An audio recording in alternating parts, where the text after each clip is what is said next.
Hi, ఎలా ఉన్నారు? అందరూ బాగున్నారా? ఈరోజు మనం పొటాటో కర్రీ ఎలా తయారు చేసుకోవాలో చూద్దాం. దానికోసం నేను 2 పెద్ద సైజు పొటాటోస్ తీసుకొని ఉడకబెట్టుకొని ఇలా కట్ చేసి పెట్టుకున్నాను. మరి చిన్నవిగా కట్ చేయకండి, కూరలో వేసినప్పుడు చెదిరిపోతాయి. 2 పెద్ద సైజు టమోటాలు కట్ చేసి పెట్టుకున్నాను. ఇప్పుడు కర్రీ ఎలా తయారు చేసుకోవాలో చూద్దాం. స్టవ్ ఆన్ చేసుకొని కడాయి పెట్టుకున్నాను. దాంట్లో ఆయిల్ వేసుకున్నాను. దాంట్లో చెక్క, మొగ్గ, యాలక్కాయ వేసుకుంటున్నాను. కొంచెం జీలకర్ర.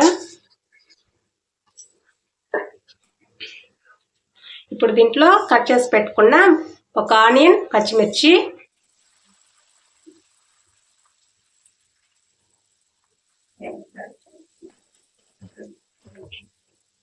కొంచెం కరివేపాకు వేసుకొని ఫ్రై చేసుకున్నాం.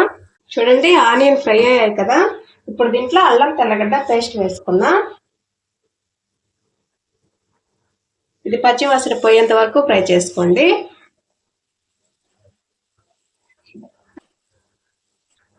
ఇప్పుడు దీంట్లో టమాటాలు వేసుకున్నాం.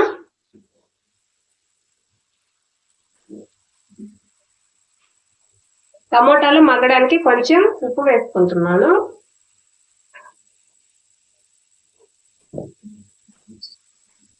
ఇది ఒకసారి కలిపేసుకొని మూత పెట్టేసుకొని టమాటాలు మగ్గేంత వరకు మధ్య మధ్యలో మూత తీసుకుంటూ కలుపుకుంటూ ఉండండి.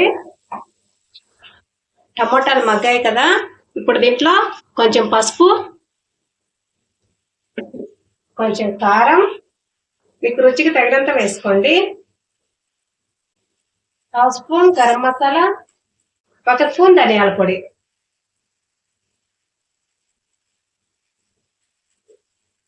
వేసుకుని ఇదంతా కలిపేసుకోండి.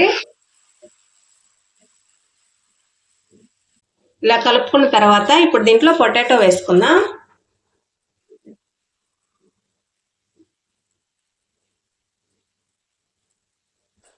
ఇప్పుడు దీన్ని కలిపేసుకుందాం ఒకసారి. ఇప్పుడు దీంట్లో 1 గ్లాస్ వాటర్ వేసుకుందాం.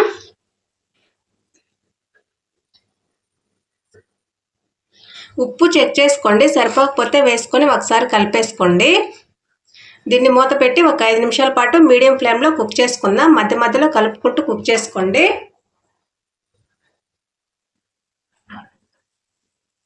చూడండి, పొటాటో కర్రీ రెడీ అయిపోయింది.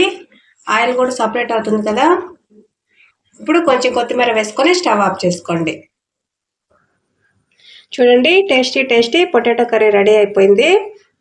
ఇది చేసుకోవడం కూడా చాలా ఈజీ, తక్కువ టైంలో కూడా అయిపోతుంది. ఇది రైస్, చపాతీలోకి చాలా బాగుంటుంది. మీరు ఇలాగే తయారు చేసుకొని టేస్ట్ ఎలా ఉందో మా కామెంట్ బాక్స్లో తెలియచేయండి. ఇలాంటి మరిన్ని వీడియోల కోసం మా ఛానల్ని లైక్, షేర్, సబ్స్క్రైబ్ చేసుకోండి. Thank you.